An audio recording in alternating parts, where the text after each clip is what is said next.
स्वागत है आप सभी का।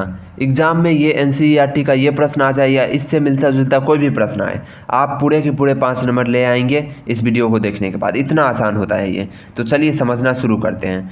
5 वर्ष पूर्व नूरी की आयु सोनू की आयु की 3 गुनी थी। तो यहाँ पे नूरी नाम थोड़ा कठिन है, ध्यान नहीं देना है उस पर। देखिए सिंपल कॉन्सेप्ट समझिए। देखिए 5 वर्ष पूर्व, मान लीजिए एक मोहित है एक रोहन है। 5 वर्ष पूर्व मोहित अगर रोहन से 6 साल छोटा है तो 5 वर्ष बाद भी 6 साल छोटा रहेगा। सिंपल बात है ना। आप किसी से अगर 4 साल छोटे हैं तो जीवन भर आप उससे 4 साल छोटे ही रहेंगे। अगर आप किसी से 5 साल बड़े हैं तो जीवन भर उससे 5 साल बड़े ही रहेंगे, चाहे वो 10 साल बीते या 10 साल पीछे जाइए या 10 साल आगे जाइए।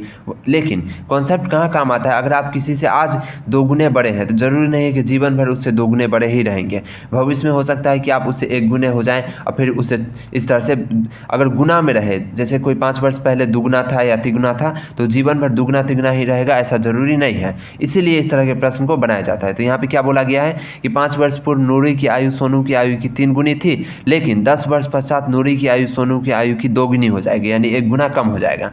तो सोनू और नूरी की वर्तमान आयु आपको बताना है। तो चलिए इसको हल करते हैं। बहुत ही ज़्यादा आसान है और आप इसे आसानी से समझ लेंगे, इसका पूरा वादा है। तो चलिए शुरू करते हैं।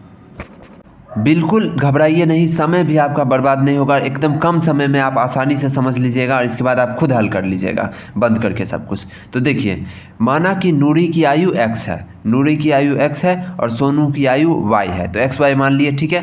5 वर्ष पहले इसका भी आयु से 5 साल घटा देंगे, उसकी आयु से भी 5 साल घटा देंगे, क्योंकि मैं कॉन्सेप्ट आपको बता चुका हूँ। तो 5 वर्ष पहले का क्या सीन होगा, x - 5 होगा नूरी की आयु और y - 5 हो जाएगा सोनू की आयु। लेकिन 3 गुना था तो 3 से गुना कर दिए हैं यहाँ पे, ठीक है। अब इससे क्या बन जाएगा, समीकरण 1, जो कि हमारा x - 3y बराबर -10। इससे समीकरण 1 बन गया है इसको हल करने के बाद। ये तो बहुत आसान है। अब 10 वर्ष पश्चात क्या होगा उसको समझिए। 10 वर्ष पश्चात दोनों में 10-10 साल जोड़ दीजिए।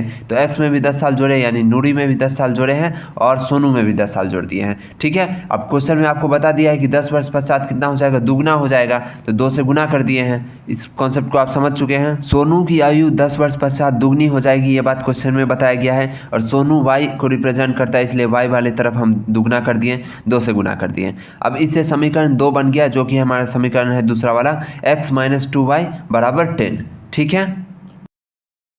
चूँकि यहाँ a1/a2 not equal to b1/b2 है, इसलिए इस समीकरण का क्या होगा, एक ही हल होगा, एक अद्वितीय हल होगा। तो चलिए उस हल को हल करते हैं। अब समीकरण 1 में से समीकरण 2 को घटाने पर समीकरण को इसी तरह से हल किया जाता है। अगर x और y दोनों निकालना है तो कम से कम 2 समीकरण चाहिए और उसको इसी तरह से हल करते हैं। तो यहाँ पे हल करने के लिए घटाया गया है, घटाने के लिए चिन्ह बदलेंगे तो हमारा क्या हो जाएगा, x कट जाएगा प्लस x - x के साथ, और इस तरह से -y बराबर 20 तो y बराबर प्लस का 20, -y बराबर माइनस का 20 तो माइनस माइनस कट गया इस दोनों तरफ से और y बराबर 20 आ गया अपना, ठीक है। अब y का मान किसी भी समीकरण में रखेंगे तो निकल जाएगा x का मान। तो इस तरह से एक समीकरण मेरे पास था पहले ही से, तो उसी में y की जगह पे 20 को ऐड कर दिए हैं। तो x - 2 गुने 20 बराबर 10। इसको हल करते हुए 50 आंसर आ गया है। इस तरह से नूरी की आयु 50, जो कि x माने थे, तो x के जगह पे नूरी आ गया और सोनू आ गया y के जगह पे, जिसका आयु 20 है। इस तरह से समीकरण को हल कर दिया गया है।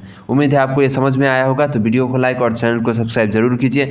अगर आपको कहीं कॉन्सेप्ट में दिक्कत है तो इस वीडियो के अंत में या फिर डिस्क्रिप्शन में इससे रिलेटेड जो कॉन्सेप्ट वीडियो है उसका लिंक मिल जाएगा, तो वो आप देख लीजिए, काम आपका बन जाएगा। धन्यवाद।